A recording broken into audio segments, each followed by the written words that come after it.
Hello, কেমন আছো সবাই? আমি আবার হাজির হলাম কাটাকুটির একদম ফাটাফাটি আর একটা ব্লগ নিয়ে। আগের ব্লগে তোমাদের দেখিয়েছিলাম রোথাং পাস। আজকে তোমাদের দেখাবো শিশুগ্রাম এবং সোলাং ভ্যালি। রোথাং পাস থেকে নেমে আমরা সোজা চলে এসেছিলাম কোকসারে। রোথাং পাসে তো তোমরা জানোই কোনো খাবারই পাওয়া যায় না, আর আমাদের খিদেও প্রচুর পেয়েছিল, তাই এই ধাবার মতো দোকানগুলোতে এসেছিলাম এবং এখানে আমরা মোমো এবং ম্যাগি নিয়েছিলাম। এখানে একটা জিনিস বুঝলে যতক্ষণ পর্যন্ত এখানে পর্যটক আছে ততক্ষণই এই জায়গাগুলো জমজমাট, মনে হয় না রাতের পর এখানে কেউ থাকে বলে। রোথাং পাসে তোমরা তো জানোই নেটওয়ার্ক ছিল না, তাই কোকসারে আসার পর আগে নেটওয়ার্ক চেক করছিলাম। আমার ফোনে তো নেটওয়ার্ক ছিলই না, তাই আমার এক সহকর্মীর কাছ থেকে ফোন নিয়ে বাড়িতে ফোন করছিলাম। কথা বলতে বলতে আমাদের খাওয়া দাওয়াও হয়ে গিয়েছিল। এরপর আমরা যাব নেক্সট ডেস্টিনেশন শিশুগ্রামে। এই যে রাস্তাটা দেখছো, এটা দিয়ে যেতে যেতে না তোমাদের মনে হবে তোমরা যেন লাদাখ চলে এসেছো। শিশু যেন লাদাখের প্রবেশদ্বার হিসেবে তোমাদের স্বাগত জানাবে। আচ্ছা, এখানে বলে রাখি মানালি থেকে শিশুর দূরত্ব প্রায় 40 কিলোমিটারের মতো। আচ্ছা, এখানে আরেকটা কথা বলি, মানালিতে না প্রচুর ঘোরার জায়গা আছে। সব যদি কভার করতে চাও তাহলে হাতে 10 থেকে 15 দিন সময় নিয়ে এসো, কারণ কি এত ছোট ছোট জায়গা আছে না, সব 7 দিনে অন্তত কভার করা তো যাবে না, এইটুকু আমরা বুঝে গিয়েছিলাম। ওই যে আরেকটা কথা বললাম, পাহাড়ে সূর্যের আলো করতে শুরু করলেই তোমাদের কিন্তু হোটেলে ফেরত যেতে হবে, কারণ আর তো সেরকম কিছু দেখার থাকে না। হয় তোমাদের হোটেলে ফেরত যেতে হবে, না হলে কোনো ক্যাফেতে বসে থাকতে হবে, ব্যাস এইটুকুই। কারণ এরপর তোমরা সেই অর্থে বিশাল কিছু দেখতে পাবে না যেগুলো দেখার জায়গা। তাই আমার মনে হয় 10 থেকে 15 দিন হাতে যদি সময় নিয়ে আসো, তাহলেই তুমি এখানকার সব জায়গাগুলো কভার করতে পারবে। কথা বলতে বলতে আমরা পৌঁছে গিয়েছিলাম শিশুগ্রামে।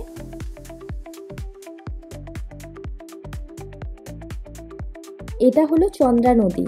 এর দুপাশে রুক্ষ পাহাড় আর নদীর গর্জন এক অসাধারণ অনুভূতি। এখানকার ন্যাচারাল বিউটি সত্যি খুবই অসাধারণ।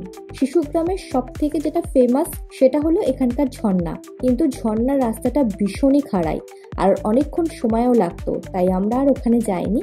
তবে শুনেছিলাম এখানে একটা লেকও আছে, তাতে তোমরা বোটিংও করতে পারো, আর অ্যাডভেঞ্চার চাইলে জিপ লাইনের এক্সপিরিয়েন্সও নিতে পারো। তোমরা যারা ট্রেক করতে ভালোবাসো তাদের জন্য বলি, এখানে একটা স্থানীয় দেবতা রাজা ঘেপাং এর মন্দির আছে। আমরা যাইনি, তার কারণ হচ্ছে সন্দেহ হয়ে এসেছিল, আর অনেক কটা স্পট আমাদের কভার করা এখনো বাকি ছিল। এখানে না হাতের তৈরি এরকম ছোট ছোট উলের জিনিস বিক্রি হয়, কি সুন্দর না। আমি এরকম কান ঢাকা দেওয়ার একটা ফেটকির মতো কিনে নিয়েছিলাম এখান থেকে। তোমরা যদি এখানে ডিসেম্বরে আসো তাহলে এখানকার লেকটা না পুরো জমে যায় জানো তো, আর পুরো অঞ্চলটাই সাদা হয়ে যায়। তখন অবশ্য অ্যাডভেঞ্চার স্পোর্টসগুলোও অন্যরকম হয়। এখানে না থাকার ব্যবস্থা আছে, খুবই কম আছে কিন্তু আছে। তোমরা যদি এখানে থাকতে চাও তাহলে অনলাইনে যে প্ল্যাটফর্মগুলো আছে, গোআইবিবো, মেক মাই ট্রিপ, এইগুলোতে একবার সার্চ করে নিতে পারো। আমাদের এখানটা দেখা হয়ে গিয়েছিল, এরপর আমরা এখান থেকে বেরিয়ে গিয়েছিলাম। আমরা বেরিয়ে চলে এসেছিলাম অটল টানেলের দিকে। এই নিয়ে একটা কথা বলি, তোমরা যদি মানালি আসার প্ল্যান করো, যে সিজনেই আসো না কেন, রোথাং পাস যাওয়ার যদি প্ল্যান করো, তাহলে এই নিয়ে একটা টিপস দিয়ে দিই। সোলাং ভ্যালি, আঞ্জানি মহাদেব, অটল টানেল, শিশু, কোকসার আর রোথাং পাস, এই যে 6টা জায়গার নাম বললাম, এই 6টা জায়গায় কিন্তু এক রুটে পড়বে। এবার তোমরা যদি চাও তাহলে সেটা একদিনে কভার করতে পারো, আর তোমরা যদি ভাবো যে না আমরা ধীরে সুস্থে আস্তে আস্তে কভার করবো, তাহলে তোমরা 2 দিনেও কভার করতে পারো। আমরা যে এক্সপিরিয়েন্সটা করেছি সেটা হচ্ছে, আমরা প্রথম দিনে অটল টানেল এবং কোকসারটা কভার করে নিয়েছিলাম। ওই দুটো কভার করতেই আমাদের মোটামুটি সকালবেলা আমরা প্রায় ওই ধরো 9টা-10টার সময় বেরিয়েছিলাম। কোকসার থেকে আমরা ফেরত গিয়েছিলাম প্রায় 5টা-6টার সময়, তখনই প্রায় অন্ধকার হয়ে গিয়েছিল। তোমাদের তো এই টানেলটা আগেই দেখিয়েছি। এই টানেলটা কিন্তু রোথাং পাসের দুর্গমতাকে অনেকটাই কমিয়ে দিয়েছে।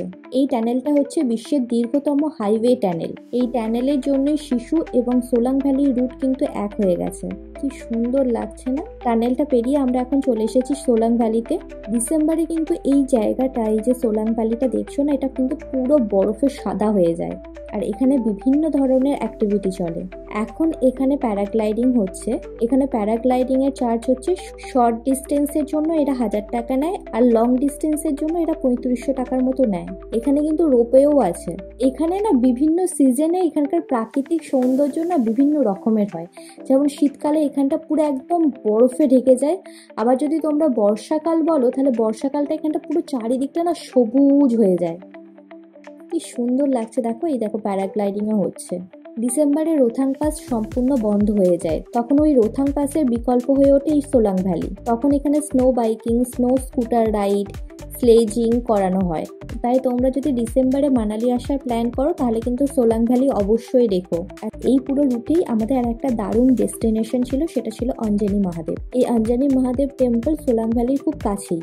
সোলাং ভ্যালি থেকে তোমরা হেঁটে এই মন্দিরে যেতে পারো, কিন্তু একটা কথা বলি, এই মন্দিরে যাওয়ার জন্য তোমাদের হাতে টাইম নিয়ে এসো, যেন দিন থাকতে থাকতে এই মন্দিরটা তোমরা দেখতে পারো। আমরা গিয়েছিলাম, নিশ্চয়ই সেই অভিজ্ঞতা তোমাদের সঙ্গে শেয়ার করবো, কিন্তু সেটা এই ব্লগে নয়, সেটা পরের ব্লগে শেয়ার করবো। আজকে কোকসারে মোমো খাওয়া, শিশুর পাহাড়ি রাস্তা আর সোলাং ভ্যালির অ্যাডভেঞ্চার, কোনটা তোমাদের সব থেকে বেশি ভালো লাগলো আমাকে কিন্তু কমেন্টে অবশ্যই জানিও। পরের ব্লগে আমরা যাব অঞ্জনি মহাদেবের টেম্পলে। আর চ্যানেলটা কিন্তু সাবস্ক্রাইব করে রেখো যাতে নোটিফিকেশন মিস না হয়। লাইক, কমেন্ট আর শেয়ার করতে কিন্তু ভুলো না। আজকের মতো তাহলে যাই, টাটা, বাই বাই।